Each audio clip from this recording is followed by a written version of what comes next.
Assalamualaikum warahmatullahi wabarakatuh.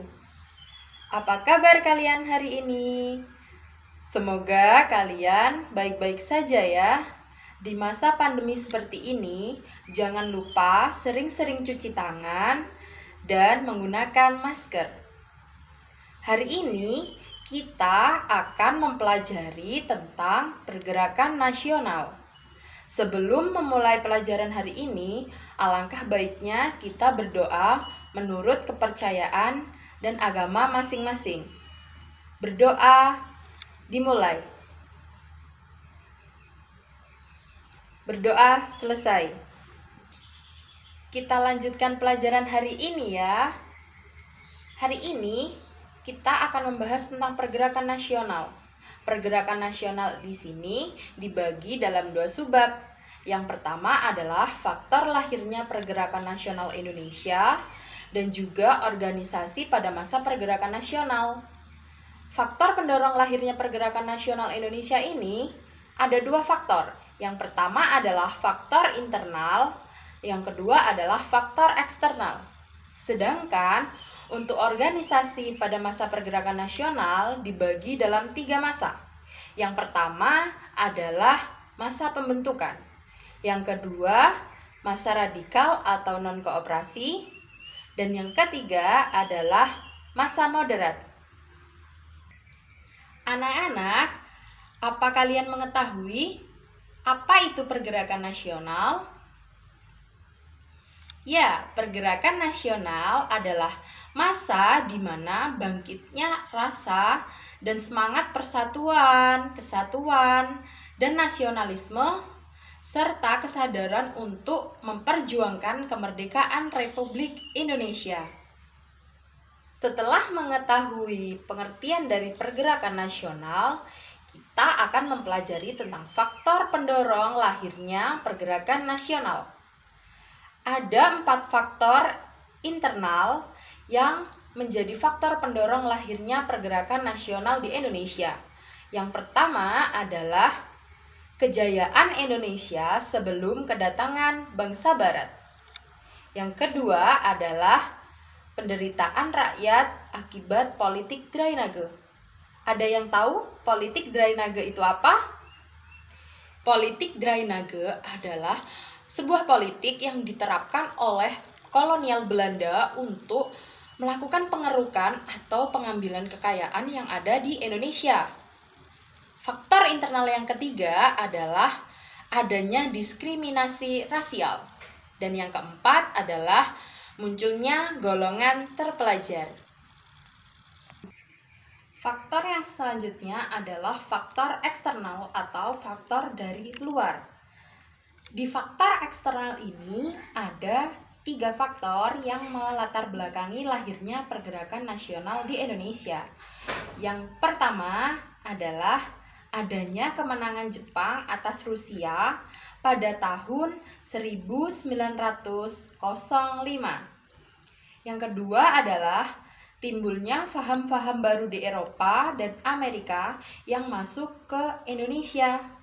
Paham-paham tersebut antara lain ada demokrasi, komunisme, dan nasionalisme. Dan faktor eksternal yang ketiga adalah kebangkitan nasional negara-negara Asia Afrika. Kita akan membahas tentang organisasi-organisasi yang ada pada masa pembentukan. Organisasi-organisasi tersebut antara lain, yang pertama ada organisasi Budi Utomo. Organisasi Budi Utomo ini didirikan di Batavia pada tahun 1908 tanggal 20 Mei. Ini didirikan oleh Sutomo atas prakarsa dari Dr. Wahidin Sudirohusodo. Tujuan dari berdirinya organisasi Budi Utomo adalah untuk mencapai kemajuan dan meningkatkan derajat bangsa serta bertujuan untuk menggalang dana untuk membantu anak-anak Bumi Putra yang mengalami kekurangan. Organisasi pada masa pembentukan yang selanjutnya adalah organisasi SI atau Syarikat Islam. Organisasi ini berdiri pada tanggal 10 September 1912. Tujuan dari berdirinya organisasi Syarikat Islam ini adalah untuk memajukan semangat dagang masyarakat Indonesia dan menjalankan ajaran agama Islam dalam kehidupan sehari-hari. Organisasi yang selanjutnya ada Indis Partij atau sering kita kenal dengan IP. Organisasi Indis Partij ini didirikan di Bandung pada tanggal 25 Desember 1912. Organisasi IP ini merupakan sebuah organisasi politik pertama yang ada di Indonesia dengan tokohnya yang pertama ada Douwe Dekker, Dr. Cipto Mangunkusumo, dan RM Suwardi Suryaningrat atau yang sering kita kenal dengan istilah tiga serangkai. IP ini memiliki tujuan yaitu untuk mencapai Indonesia merdeka. Setelah dari organisasi-organisasi pada masa pembentukan, kita beralih pada organisasi-organisasi yang berada pada masa radikal atau yang sering kita kenal dengan masa non-kooperasi. Di sini ada beberapa organisasi. Yang pertama ada PKI atau Partai Komunis Indonesia. Partai Komunis Indonesia ini berdiri pada tanggal 23 Mei 1920. Berdirinya organisasi Partai Komunis Indonesia ini tidak terlepas dari ajaran Marxisme. Organisasi yang kedua adalah PI atau Perhimpunan Indonesia. PI ini berdiri pada tahun 1908 di Belanda. Pelopor dari pendiri organisasi ini adalah Sultan Kasayangan Soripada dan RM Notosuroto.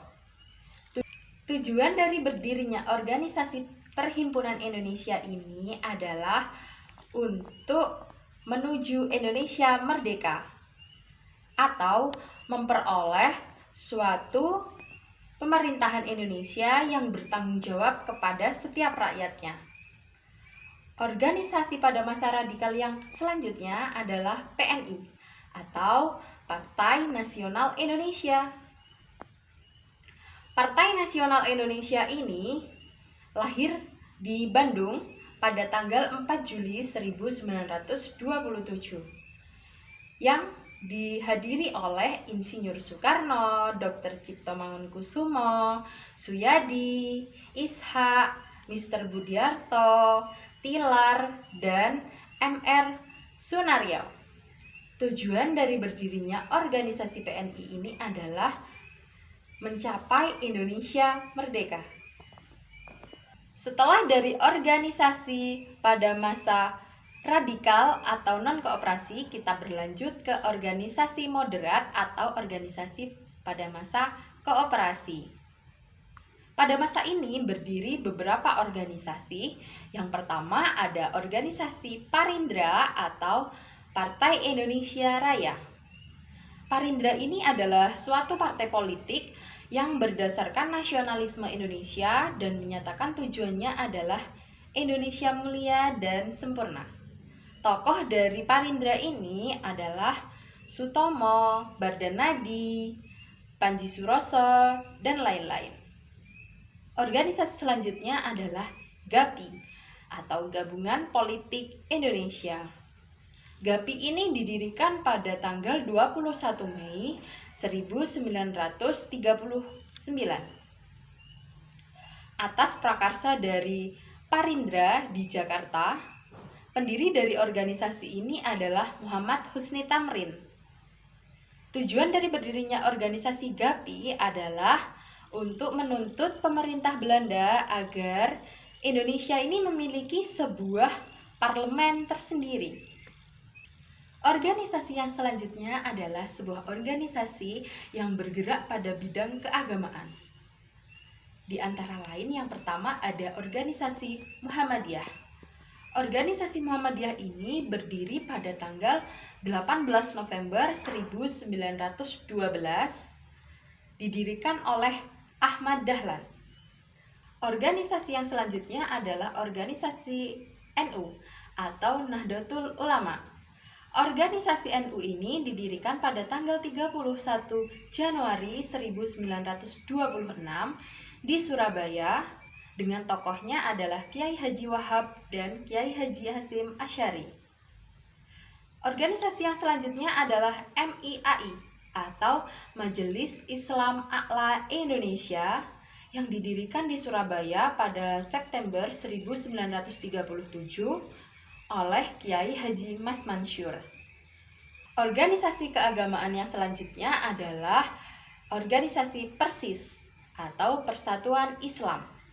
Organisasi ini didirikan pada tanggal 12 September 1923 di Bandung oleh Haji Zamzam dan Haji Muhammad Yunus.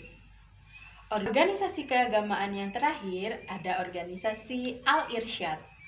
Organisasi Al-Irsyad ini didirikan pada tahun 1914 dengan bantuan dari Syekh Ahmad Sukarti. Organisasi kepemudaan yang selanjutnya ada organisasi Young Java.